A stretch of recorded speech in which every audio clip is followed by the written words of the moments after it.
So this week's episode of Little Witch Academia was a really good episode. I think it was the perfect type of episode to really follow off of last week's more heavier themed episode. And everything that kind of happened in this episode, it's not too surprising. I mean, there was a lot of people that I saw, not just in my comment section, but just places like Reddit and just other forum posts, and I checked a couple of videos, comment sections, where a lot of people were like, oh yeah, Ursula's such a hypocrite, she's such an evil person. When last week, and I know a couple seemed to think that I was like saying she was evil, when that never was the case. She absolutely betrayed Akko and her fans.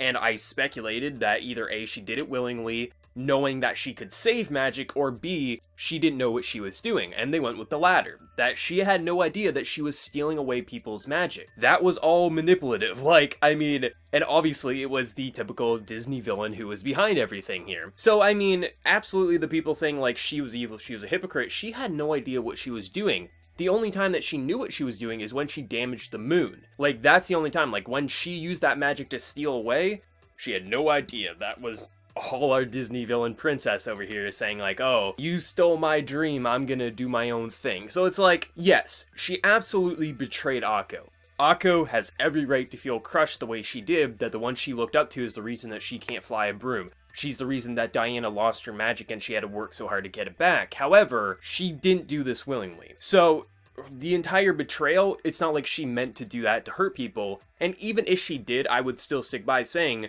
she was doing it to save magic in the end, so it made sense with what she was going for, but they went with the latter of the two. She was manipulated, she had no idea what she was doing. And I absolutely like seeing how she was like this kind of failing kind of performer, and then eventually she got recruited, but eventually people just started getting bored. And then of course, here comes good old Crux here saying like, oh, we're gonna teach you some new magic, and it's like, oh, this is really cool. Oh, and what's actually happening? Oh, she's stealing people's magic, so she stops using it.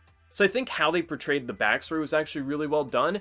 But I think the most interesting stuff would have to be the Diana and actually Akko conversation at the end, where she comes clean saying, like, I was just like you. If anything, my reasons for running away was actually because I was a little envious of you. You have such amazing magic. And she pretty much sees Shiny Chariot in Akko, like, as us, the viewer, have always seen.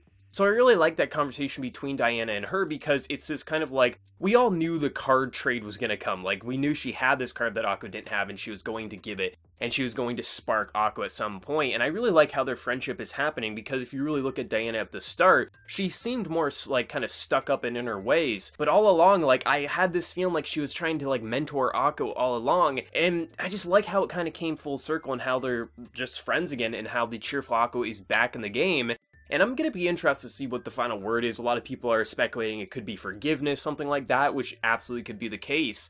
But I think how, if you really look at the seeds that have been planted since the early episodes here with Diana in the crowd up till now, I really like how well planned out and well thought out this series actually is, because so many people throwing plot holes around saying like, oh, this doesn't make sense or this doesn't make sense. But it's like, you gotta wait until you have the full picture, and we don't even have the final few episodes yet, but still, a lot of these things that people were criticizing that didn't make sense, or maybe weren't as fleshed out as they needed to be, have absolutely come full circle at this point, and I think it's just a really solid series overall. I mean, I could definitely say the second half, it did stall for a little bit. After a while, we got really back into the swing of things that the first core really presented, and I'm really enjoying the series. I mean, Diana definitely was disappointed in Ursula because she didn't go after Akko, but she had to deal with some other business here, and the way this episode ends is definitely a cliffhanger, but it's like, what's gonna happen? Is Akko going to have to save Ursula? Because if we remember, like, she had to shield Akko from that mist that supposedly steals magic, and she lost her ability to fly a broom, but did she also lose other magic? Or is she even able to go up against her? Like, we don't know her limitations of her magic at this point in time. Sure, she's still able to transform back into her normal self, but she could definitely be at a disadvantage here, so I'm just interested to see how Akko's going to overcome this, and when she gets that final word, we know she's going to save magic in the end. So I just think how they're presenting it, how all the characters kind of came together at the very end was really nice. We still have Chum-Li from Pawn Stars, like, running a coffee shop, which is just kind of funny. But the episode, it was good. Like, it's not like one of those heartbreak episodes or anything like this, because at the core, this is a very peaceful series. Yes, sure, we had the betrayal last week, and there is some darker things here or there, But this really does feel like a Disney film, a Disney television series, something like that, and that's why I've always liked Little Witch Academia, and this episode was really solid. I'm just dying to watch next week's episode, see what they do, and ultimately what that final word's going to be. I think forgiveness, or something along the lines of forgiveness, is probably have a above average shot at getting that right. Like, I don't know if they're going to go something like completely left field, if they're going to pull a different word, but I think something with Akko forgiving, like, I could see something like this happening. Maybe Akko saves Ursula and she forgives her, and then the